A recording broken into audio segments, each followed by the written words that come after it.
Arsène Lupin, Caballero y Ladrón, de Maurice Leblanc.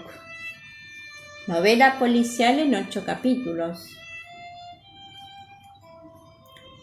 Capítulo 4. El viajero misterioso. Primera parte. La víspera yo había enviado mi automóvil a Rouen por carretera. Debía alcanzarlo allá por ferrocarril y desde ese lugar ir a casa de unos amigos que vivían en la orilla del Sena. Mas en París, unos minutos antes de la partida, 7 caballeros invadieron mi departamento en el vagón. 5 de ellos fumaban. Por poco que sea el trayecto en el tren rápido, la perspectiva de efectuarlo en semejante compañía me resultó desagradable, en tanto más en cuanto que el vagón de modelo antiguo no tenía pasillo. Por consiguiente, tomé mi abrigo, mis periódicos y mi guía de ferrocarriles y me refugié en uno de los departamentos vecinos. Había en él una dama. Al verme, hizo un gesto de contrariedad que no escapó a mi observación y se inclinó hacia un señor que se encontraba de pie en el estribo, su marido sin duda, y que le había acompañado a la estación. El señor me observó y en ese examen terminó probablemente a mi favor, pues le habló en voz baja a su esposa sonriendo con el aire de quien tranquiliza a un niño que tiene miedo. A su vez ella sonrió también y me dirigió una mirada amistosa como si comprendiera de pronto que yo era uno de esos caballeros educados con los cuales una mujer puede permanecer encerrada 2 horas en una pequeña caja de 6 pies cuadrados sin que tenga nada que temer. El marido le dijo: «No te enojes conmigo, querida, pero tengo una cita urgente y no puedo esperar más». La besó con afecto y se marchó. Su esposa le envió por la ventanilla discretos besos y agitó en el aire su pañuelo en señal de adiós. Se escuchó el silbido de la locomotora y el tren se puso en marcha. En ese preciso momento, y a pesar de las protestas de los empleados de la estación, se abrió la puerta de nuestro departamento y un hombre se introdujo en él.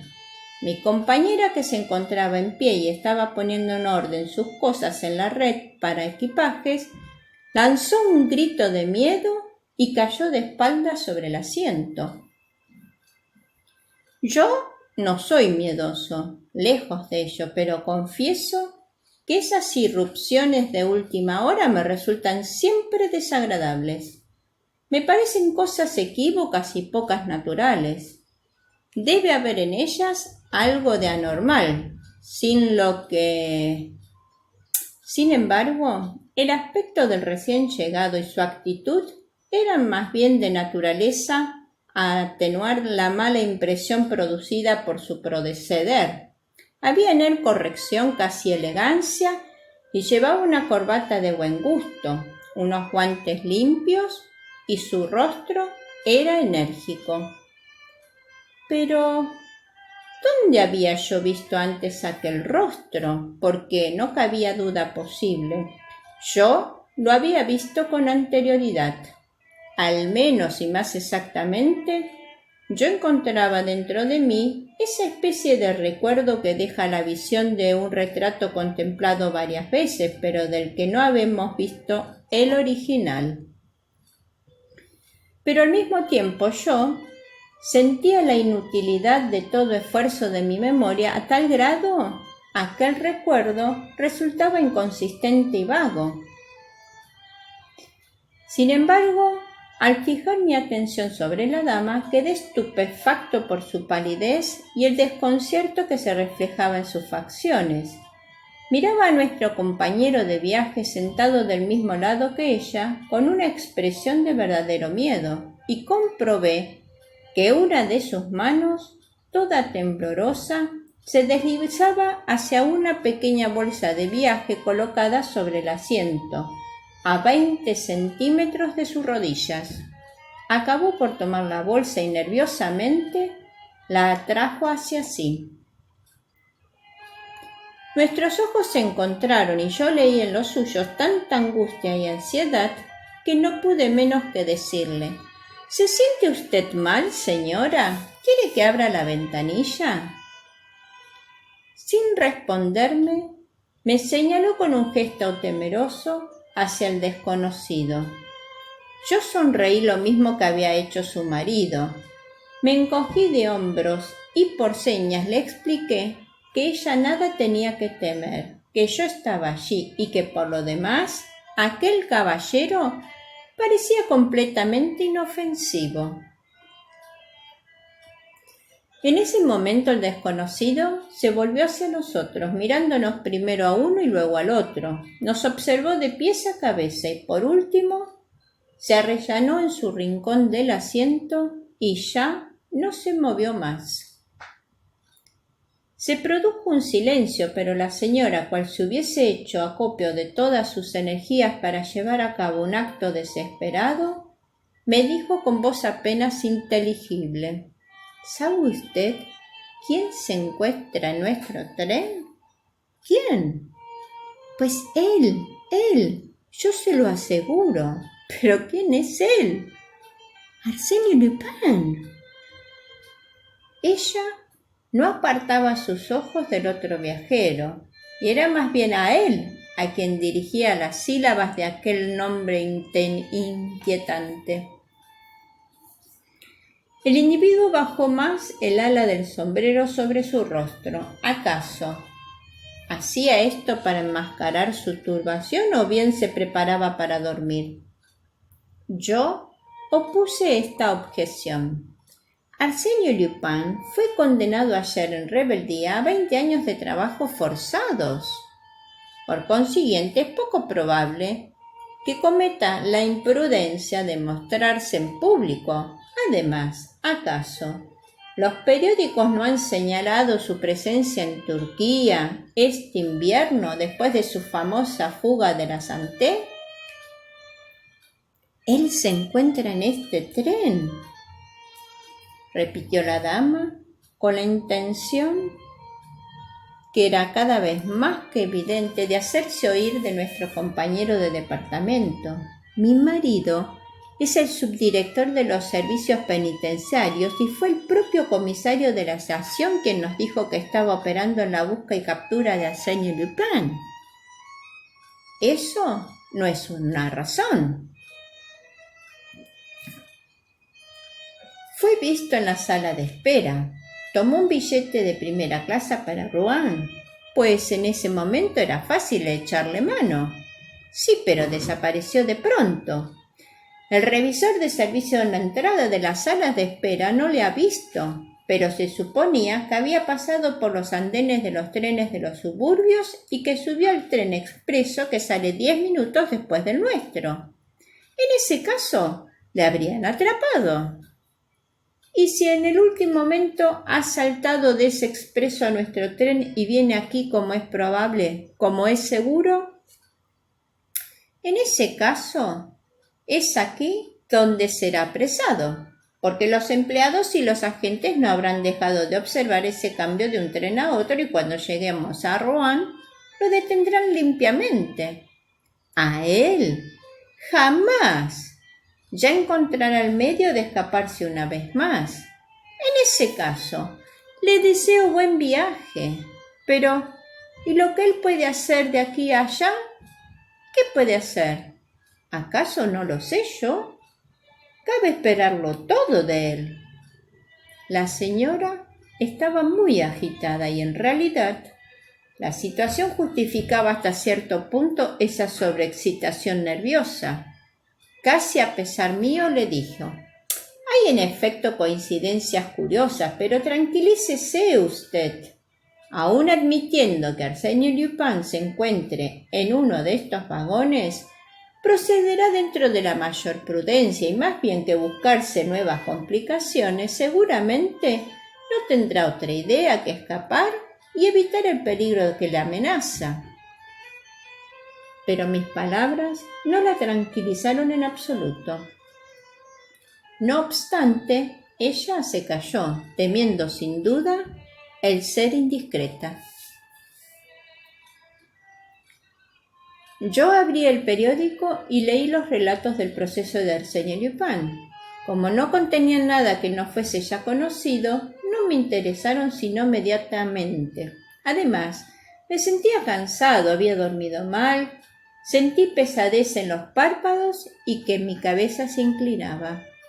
Pero, señor, ¿no va usted a dormirse? La señora me arrancó el periódico de la mano y me miró con indignación. Evidentemente que no, le repliqué. No tengo ganas de dormir. Eso sería la mayor de las imprudencias, dijo ella. Sí, la mayor, repetí yo. Luché enérgicamente contra el sueño y para ello me puse a contemplar el paisaje y las nubes que vagaban por el cielo. Pero muy pronto todo ello se embrolló en el espacio.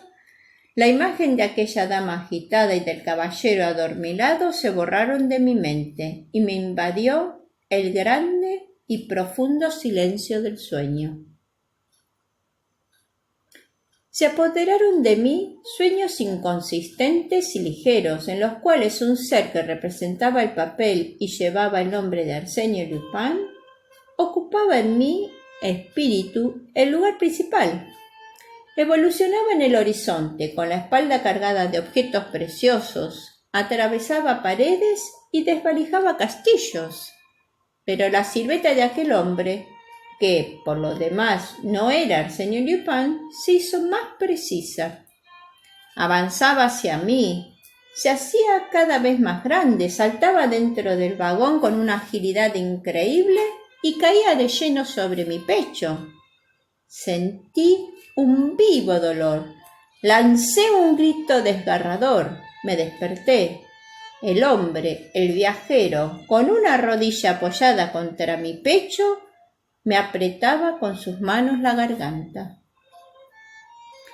Vi esto en forma muy vaga, pues tenía mis ojos inyectados en sangre. Vi también a la dama atacada de convulsiones en un rincón del departamento y presa de un ataque de nervios. Ni siquiera intenté resistir, por lo demás, no hubiera tenido fuerzas para ello. Mis sienes parecían estallar, me ahogaba, respiraba con dificultad. Un minuto más y hubiera sido la asfixia. El hombre debió de comprenderlo así, porque aflojó sus manos, pero sin apartar totalmente su mano derecha, en la cual había preparado un nudo corredizo. Con un ademán seco me agarró los puños. En un instante quedé agarrotado, amordazado e inmovilizado. Realizó esa faena en la forma más natural del mundo, con una facilidad y agilidad que revelaban la sabiduría de un maestro en tales tareas, de un profesional del robo y del crimen. Ni una palabra, ni un movimiento febril, solo sangre fría y audacia. Y allí estaba yo sobre el asiento, amarrado como una momia.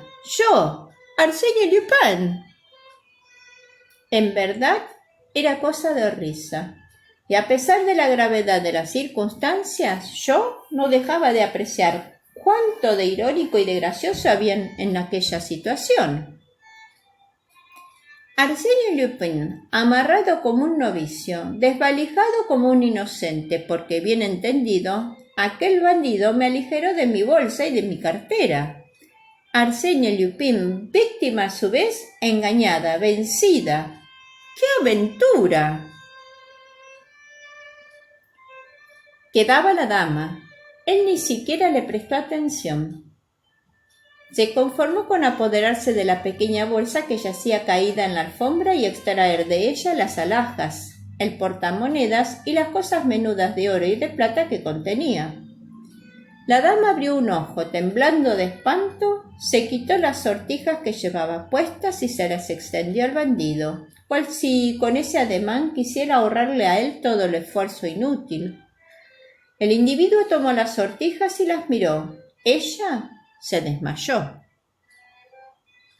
Entonces, siempre silencioso y con calma, sin ocuparse ya más de nosotros, volvió a su asiento, encendió un cigarrillo y se entregó a un examen profundo de los tesoros que acababa de conquistar, examen que me pareció satisfacerle enteramente. Yo estaba mucho menos satisfecho que él, y no hablo de los 12.000 francos de los que indebidamente me había despojado. Era una pérdida que yo solo aceptaba momentáneamente y contaba por completo que aquellos 12.000 francos volverían a mi poder en el plazo más breve, así como los papeles de gran importancia que guardaba en mi cartera: proyectos, presupuestos, direcciones, listas de corresponsales, cartas comprometedoras, pero por el momento me atenazaba una preocupación mucho más inmediata y seria. ¿Qué es lo que iba a ocurrir? Como cabe suponer, la agitación provocada por mi paso a través de la estación del Azar no había escapado a mi atención. Invitado a casa de unos amigos a quienes frecuentaba bajo el nombre de Guillermo Verlat, y para quienes mi parecido con Arsène Lupin constituía un motivo de bromas afectuosas, yo no había podido desfigurarme a mi gusto y por ello mi presencia en la estación había sido advertida. Además había sido visto un hombre, Arsène Lupin sin duda, precipitarse abandonando el expreso para tomar el rápido. Así pues, de manera inevitable y fatal, el comisario de la policía de Rouen, avisado por telégrafo y ayudado por un apreciable número de agentes, se encontrarían en la estación a la llegada del tren, interrogaría a los viejos sospechosos y procedería a una inspección rigurosa de los vagones. Yo preveía todo eso, pero no me había emocionado demasiado en la certidumbre de que la policía de Rouen no sería más perspicaz que la de París y que yo sabría arreglármelas para pasar inadvertido. Para ello, ¿acaso no me bastaría a la salida el mostrar con ademán displicente mi tarjeta de diputado, gracias a la cual ya había inspirado una confianza absoluta al revisor de la estación del Azar? Pero cómo habían cambiado las cosas. Ya no estaba libre y me era imposible intentar uno de mis golpes habituales. En uno de los vagones el comisario descubriría al señor Arsène Lupin, al que un azar propicio le envidiaba atado de pies y manos, dócil como un cordero, empaquetado y completamente preparado. No le quedaba ya más que hacerse cargo del paquete, lo mismo que se recibe un paquete postal dirigido a la estación, una banasta con piezas de casa o una cesta de frutas y legumbres. Y para evitar ese vergonzoso desenlace, ¿qué podía hacer yo, envuelto en mis ligaduras?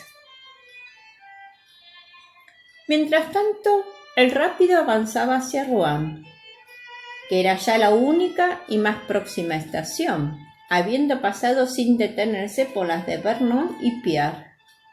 Había otro problema que me intrigaba, en el cual estaba menos directamente interesado, pero cuya solución despertaba mi curiosidad de profesional. ¿Cuáles eran las intenciones de mi compañero? Si yo fuera el único en el departamento, él tendría tiempo suficiente para bajar a Rouen con toda tranquilidad, pero ¿y la dama? Apenas se abriese la portezuela, aquella mujer, que en estos momentos se mantenía tan humilde y prudente, empezaría a gritar y a pedir auxilio. De ahí mi asombro. ¿Por qué no la reducía ella también a la misma impotencia en que me encontraba yo? Cosa que le daría tiempo suficiente para desaparecer antes de que nadie se diera cuenta de su doble fechoría. El desconocido fumaba constantemente, con la mirada fija sobre el espacio que una lluvia titubeante comenzaba a rayar de grandes líneas oblicuas. No obstante, en una ocasión se volvió, tomó mi guía de ferrocarriles y la consultó. Por su parte, la dama se esforzaba para mantenerse desvanecida, para tranquilizar así a su enemigo, pero experimentaba golpes de tos provocados por el humo del tabaco que se desmentían el desvanecimiento. En cuanto a mí, me sentía a disgusto y muy encorvado. Mientras tanto, yo proyectaba, combinaba. Pasamos por Pont-l'Arche, Oisé. El rápido se apresuraba, alegre y embriagado de velocidad. Etienne. En ese momento, el hombre se levantó y avanzó 2 pasos hacia nosotros, ante lo cual la dama se apresuró a reaccionar con un nuevo grito y un desvanecimiento no disimulado esta vez. Pero ¿cuál era el propósito de aquel hombre?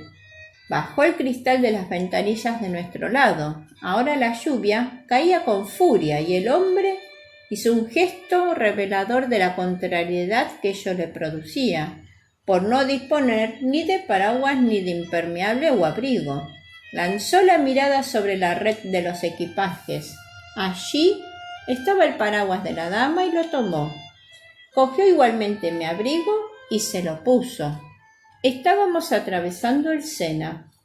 Se remangó las vueltas de los pantalones y después se inclinó y levantó el cierre exterior de la puerta del departamento. ¿Iría a saltar a la vía? A la velocidad que marchaba el tren, eso sería la muerte segura.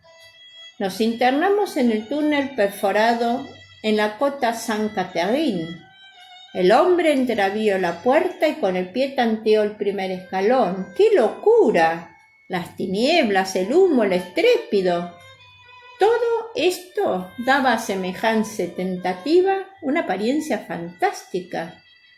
Pero súbitamente el tren disminuyó la marcha.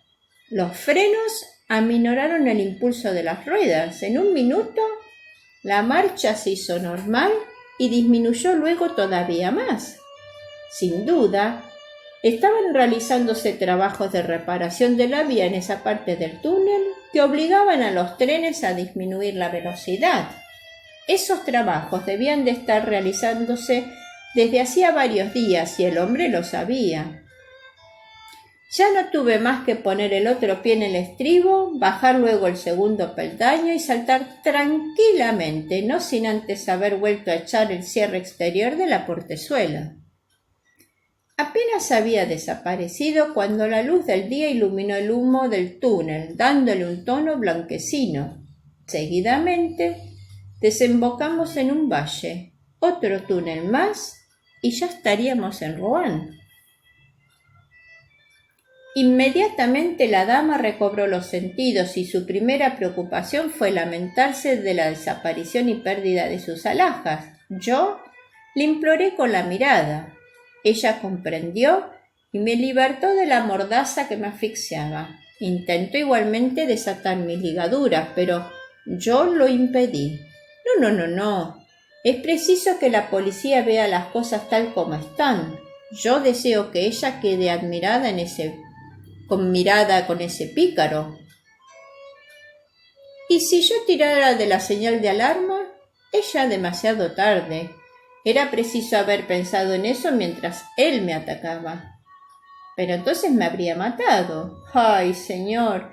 Ya se lo había dicho yo que él viajaba en este tren. Yo le reconocí enseguida por su retrato. Y ahí va, llevándose mis alhajas. Ya le encontrarán, no tenga miedo. ¿Volver a encontrar a Arsène Lupin? ¡Jamás! Eso depende de usted, señora. Escuche. Apenas lleguemos, póngase usted en la portezuela y dé voces de llamada. Haga ruido. Los agentes y los empleados acudirán. Cuénteles usted entonces lo que ha visto y reláteles en breves palabras la agresión que yo fui víctima y la fuga de Arsène Lupin. Déles una seña, sombrero blanco, un paraguas, el de usted, un abrigo gris entallado. El de usted, dijo ella. ¿Cómo el mío? No, el suyo. Yo no traigo abrigo. Pues a mí me pareció que él no traía abrigo cuando subió al tren. Sí. a menos que no se trate de una prenda olvidada por cualquiera en la red. En todo caso, él lo llevaba puesto cuando saltó del tren, y eso es esencial. Un abrigo gris, entallado, recuérdelo bien. Ah, me olvidaba. Dígales el nombre de usted desde el primer momento. Las funciones que ejerce su marido estimularán el celo de todas esas gentes. Y colorado colorín, este capítulo ha llegado a su fin. Fifi la Cuentacuentos agradece tu visita. Confía en que esta narración haya sido de tu agrado y te invita a suscribirse a su canal para que cada domingo de sus estrenos puedas disfrutar.